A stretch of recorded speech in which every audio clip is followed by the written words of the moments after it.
koonkan aadmiga jooga qof kasta kurbadiisiyo kaskiisuu hadlayaaho dadku waa kalamaan haddii aad kululaato halla boodin ka shee kaalintaada ka qaado dadku waa kalamaane wixii kula wanaagsan qaar baa kohanayee ha kasoomin dhegayste dadku waa kalamaane intaasi waa kaftan waanee markanna ku soo dhowaada xubintii kalamaan aryaadhaha heergeed fadhiyow anigu beriga ilma la sheekaysa maayo dadkii hore waxay maqli jireen taaniri taatiri tuu yiri siyaad maysugu tagnaa haddaanse waxay mare soomaaliyey ishiis laga arkaa ushiis lagu tumaa war xilligaas guulwada ma aad war mayaniyo hangash buu ahaa adeer waa ka dhacsan tahay Champions League isbuucan kulanka Manchester iyo PSG ugu shidan yaa waa la ogyahay Bakaar in dabka lagu shidayo dadkii oo cabaha ayaa kulmiye yimid ayaa moogtaas war Bakaar dadkii boosas uga gubteen inay dib u dhistaan waa loo diidaa leeyahay dad kalena la siiyaa leeyahay marka dadka bixinaya meeshan iyo kuwa la siinayo mayaga gubay markii hore taas li sheegay hoob edaata lanki ha sheegaday meelilisi walaagi hantaaka baabahan korgay way lahaashan reeda lan kuwada hadale war dadkii hore dabkay ka dhacsan waayeen kuwa dabka ka dhacsan kara la siinaya waryaanaha bacadli xamar weyna markuu gubtay dadkii lahay waa loo diiday ka kadibna sarweyn oo dawladdu leedahay oo bacadla waa tii laga dhigay aad sheegaysiin horaan waxaa loo yiri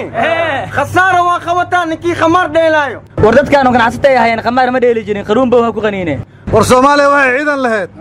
cabasha ka soo yeertay war aawi nabadii nool war annaga qaramaynayne Soomaaliland ha yimaadaan warkayga dhaxkin la dhageysta ciidanku waxay leeyihiin mushaarka qaar 6 bilow ka maqan qaar 3 bilow ka maqan saa wax yihiin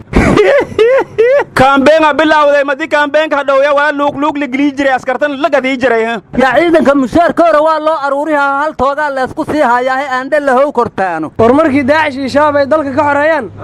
xaqay u leeyihiin in mushaar la siiyo ciidamada kuwa shacabka ku xadgudba markii laga dhax saaro xaq bay u leeyihiin in mushaarkooda la siiyo war waxa la yiri nin baahan nin buu ka barax looguma dhiibe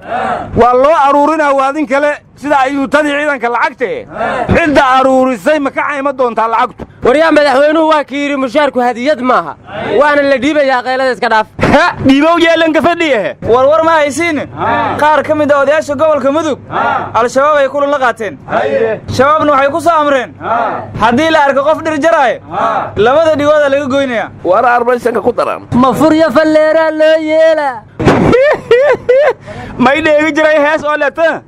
hadii dhegta ruux la jaro gololka uu joogaya margaret sidii uma aha waxaan la yaabanahay ninka dhir difaacaya dhagihii dadkana jaraya yaa u qiimo badan dadka iyo geedaha yaa geedaha uga qiimo badan oo duqayntay uga dhuuma rabaan war mudugtaan ku xasuustay Ciise Yuusuf Gadiyo oo Samareeb jooga wuxuu yiri gurigeygii hay'adda bisha casa iga haysatuu yiri muddo dhowr iyo 10 sano marka waxaan la yaabana hay'adihiisa falka miyaa qaar jabhada noqday war dogoonsana bisha as gurigeeda qobsatay ay ku fayl marmalaati dhiibaan isku aruursido waryaa sida mushaarka ciidanka in guriga kireediisa loo aruurinayo soo ma dhici karto muusugta nin war ninka aqli xuma guriga mudab ku daara sida bakaaraha kala muruha gale war xoolihiisii oo dhacan soo dab ugu daaraya waaba dhibane ma maqli miya nin daweel haysto dawaan loogu daraa darsade war Soomaaliyeey daya haddaad nabadda diidaan belana loo durbaantumo shaqaa duxiga nolol leh u dadaali weydaan oo dunya dhaqshada darbiyada ka jiiftaan dalaga iyo beeraha birta u daaban weydaan dugsiyada tacliinta u dareeri weydaan wadada u dar noqotaan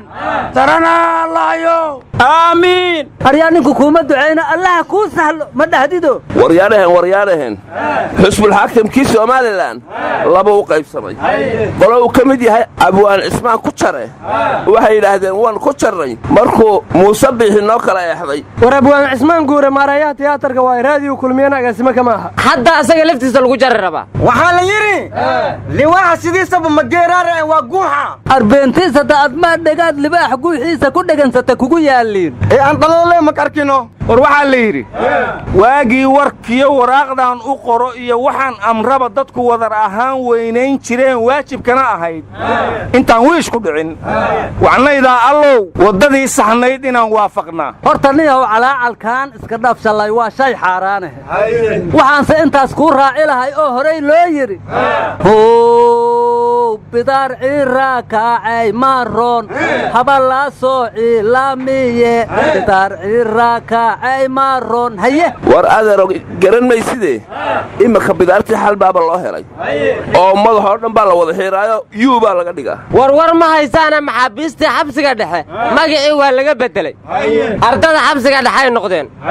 maanta qaar baa qalin jebiyey gaal shirihima laga soo deeyahe war see loo soo daynaya kuwa derbiyada fadhiyo oon waxba baranaynaaba hadda la geynaya si wax loogu bare kuwii horena qaar baa xataa buugaag xabsiga dhexdiisa ku qoray warnimiyow jenaraal bashiir gooba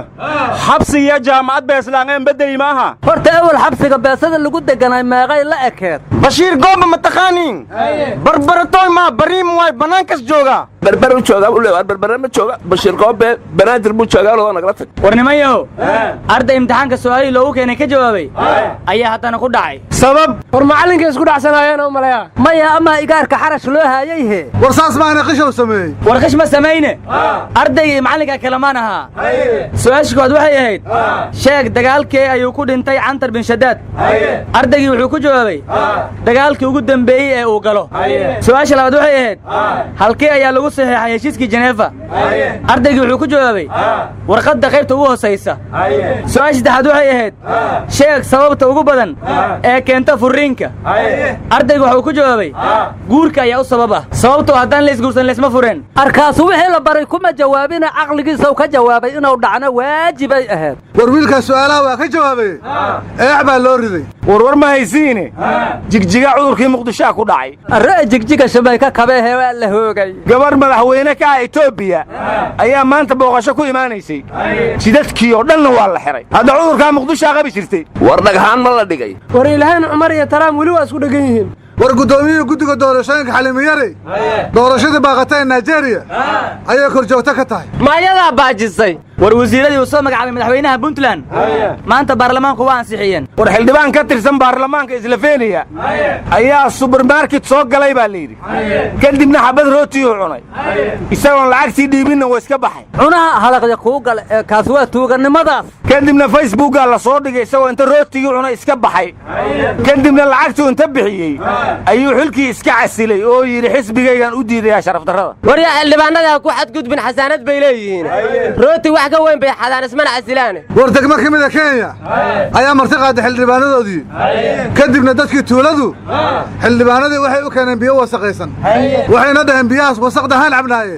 nala cabaadinkuna xildhibaanadeena yaa tihiin eebago kuwayna mudnay in dhiig lagu marti qaado ee la yiraaho nala caba maalin kasta sidaana dhiigaanya loo daadiyaahe war waxaa la yiri leexleexa liiqliiqa luuqluuqa laaluushka dawladnimadeenna intaasaan ku soo koobaya ayaanan sii badin hellu ta hore illu ta dambe isdhaafeen yagookiin dambe oy doone wariya baar dheer waa qasan yahay layidhi waxaa la isku haystaa maamulkiisii wariya Jabuuti iyo Itoobiya waxay ku heshiiyeen shidaalka dhulka Soomaalida Itoobiya maamusho in Jabuuti laga dhoofiyo oo ma wax islaameed bay ka heshiinayaan war shidaalkeenu dhoofis ma gaarin lamana soo saarin weli hadiyaa unun kaa gadayna maadaa diidi kara war Soomaaliland waxa soo saaray ma yeeli kar dhaaf baxaa gaariga ciriinka lagu gadanaya keenne war ciidan badan soo ha ciidan badan kaba lama saarin waryaa wanaga taga Allah idin toosiye